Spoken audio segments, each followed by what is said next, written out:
Non. Est-ce que le Premier ministre présente la situation telle que vécue sur le terrain ou bien ce sont juste des paroles, de simples paroles? Julienne, je commencerai d'abord par déconstruire ce discours comparatif qui est tenu par les suppôts de l'ordre dominant et leurs communicants qui vise à relativiser les situations graves en se référant à une certaine histoire lointaine ou contemporaine ou en se référant à des situations similaires, que ce soit en Afrique, que ce soit en Amérique ou en Europe. Il me semble que lorsqu'on est habité par un certain humanisme, on est loin de rester dans une situation de relativisation de la vie humaine perdue. Cela signifie quoi? Lorsque la famille de Stéphane Nienti, l'un des délégués exécutés, suit Maître Belliga, lorsque l'un des membres de la famille d'Mbida Christian suit ce qu'il a dit tout à l'heure, il se pose bien des questions sur la sensibilité qui devrait être le cœur de nos actions sur Terre. Et là, je parle en tant qu'humain, en tant qu'humaniste. Cela désole parce que ce sont des autorités qui devraient être porteuses de l'idée de la nation qui est basée sur le lien affectif, qui sont aux commandes de l'insensibilité, de l'indifférence. Ça veut dire qu'au moment où on est en train de dénoncer une situation qui affecte les nôtres, qui peut nous affecter nous-mêmes un jour, on arrive à établir des comparaisons avec des cas, ma foi, incomparables. Lorsqu'on fait même du comparatisme, pour ceux qui font sciences politiques, on ne peut que comparer ce qui est comparable. Vous ne pouvez pas prendre des cas comme ceux cités en France, Maigre, et mettre ça sur la même balance que la situation où on a déjà perdu plus de 6 000 personnes. 6 000. Imaginez la population de près de 6 000 si on s'en tient au dernier rapport d'International Crisis Group. Est-ce que vous pensez que c'est comparable? Ça veut dire qu'il y a eu, vous avez parlé de quelques événements terroristes, ça et là, avec la perte d'une telle ampleur. Boko Haram, même situation. À l'heure où on était en train de pleurer les morts, près de 8 000 morts, des gens arrivent dans une mosquée de Kolofata. Ils encerclent la mosquée en février 2016. Ils égorgent les fidèles. Ils posent les têtes sur leur dos. À Yaoundé, les gens vous tiennent le discours du régionalisme. Je fais référence là au discours des élites de la Liquier dans leur fameux appel. Donc, à un moment donné, on peut aller au-delà de nos filiations partisanes, même si elles sont profondes, ou alors même si elles sont génératrices de rentes en termes de promotion ou alors d'accumulation des biens de l'État. On doit aller au-delà de nos filiations identitaires lorsqu'il faut parler des problèmes d'ordre humain. Et là, on a un problème d'ordre humain qui commande l'humanisme avant toute filiation partisane ou filiation tribale. Alors, pour revenir à votre question, Julienne, on évalue ce qui a été décidé d'être fait. En politique publique, l'évaluation, je pense que c'est la dernière étape ou l'avant-dernière étape pour ceux qui vont un peu au-delà de l'analyse séquentielle de O. Jones. Pour évaluer, on estime d'abord qu'il y a eu problématisation. On a trouvé un problème. On a estimé que c'est un problème, l'État. Pour évaluer, il faut passer à la mise sur agenda. Ça veut dire que l'État décide de considérer cela comme un problème à résoudre. Il faut commencer la mise en œuvre. Après la mise en œuvre, on peut donc entamer l'évaluation. Alors, si on revient au cas du grand dialogue national, il y a eu problématisation. Ça, c'est clair. Un grand dialogue a été organisé, ça a été mis sur agenda. Maintenant, qui peut nous dire des éléments de la mise sur agenda? Quels sont les problèmes que le président ou l'État du Cameroun a décidé de résoudre? Parce que, comme le rappelait Edmond, il s'agit des recommandations et non des résolutions. Des recommandations n'ont pas un caractère contraignant. contrairement aux résolutions où les partis sont obligés de respecter ce qui a été dit. On a fait un lot de recommandations. Laissons même de côté la logique querellable des assises ou de ces recommandations. Accordons une présomption de bonne foi à ces recommandations. Quelles sont donc des recommandations qui ont été arrêtées pour que plus tard, l'expert ou alors le citoyen puisse évaluer le parcours de la mise en œuvre de ces recommandations. Jusqu'ici, nous ne connaissons absolument rien. Le président de la République, Paul Biya, n'a fait aucun discours au terme de ce grand dialogue pour dire ce qui lui semble faisable ou ce qui semble urgent.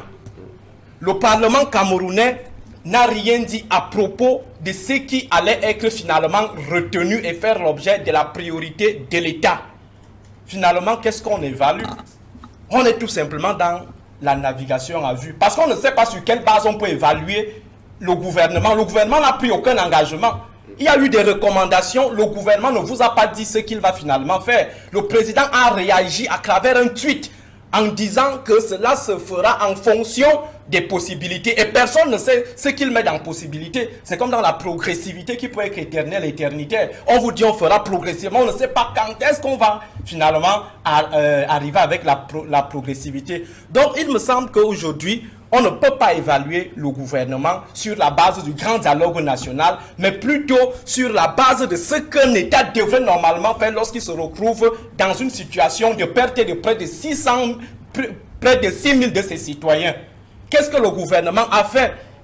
Charles Ndjikam a relevé des éléments sur lesquels on peut mettre en déroute tout discours triomphaliste sur la maîtrise de la situation par l'État. Il y a les villes mortes qui sont toujours observées à Bamenda. Bamenda, c'est la capitale politique d'une région, d'une des 10 régions du Cameroun. Les villes mortes sont toujours observées, ça signifie les empoisonniers nous imposent le style de vie les lundis. Et ça ne dit rien à personne.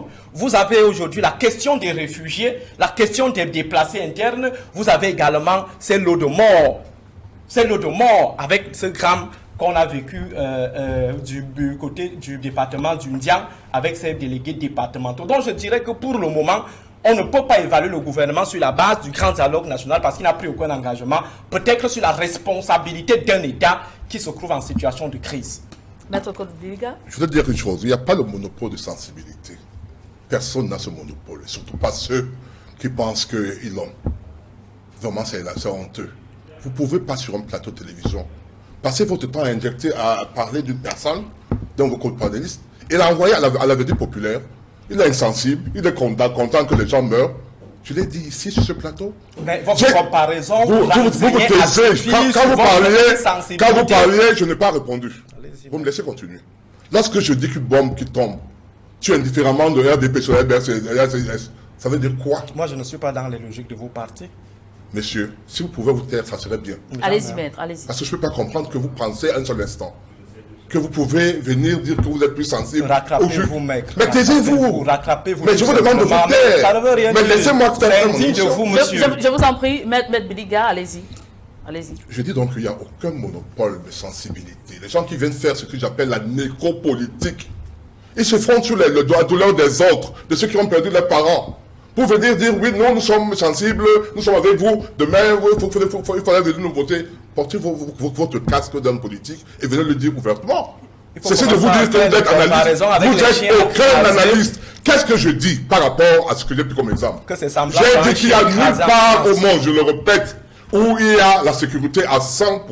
J'attends qu'on puisse me dire vous. Et ça justifie. Mais vous taisez-vous, monsieur. Mais Binga, quand tu compares la France où les Corses ne prennent plus les armes, quand tu compares Vigie Pirate à un problème comme celui de comme celui que nous tient. Où est le rapport? Où est le rapport? Où est le rapport? Mais ne prends pas que pour des idiots. Je pose une question. En France, est-ce qu'il y a une partie des Français qui s'oppose à l'autre et qui a pris les armes? Non. Vous parlez de quoi? Je parle de ce que tu as évoqué tout à l'heure. Les Corses n'ont pas pris les armes, vous parlez de quoi? C'était quand? Ah, ils sont C'était quand? Je vous en prie. Ça a donc été résolu. Madame, Ça a donc été résolu. Je vous en prie. Ça a donc été résolu au moins en partie. Après combien d'années? Après combien d'années? Je vous en prie, restons sur le sujet. C'est comme l'article 66. Après combien d'années? C'est comme l'article 66. Je vous en prie, restons sur le sujet. Quand le patron a 40 ans de pouvoir, il faut qu'on attende qu'il en ait 60 avant de résoudre.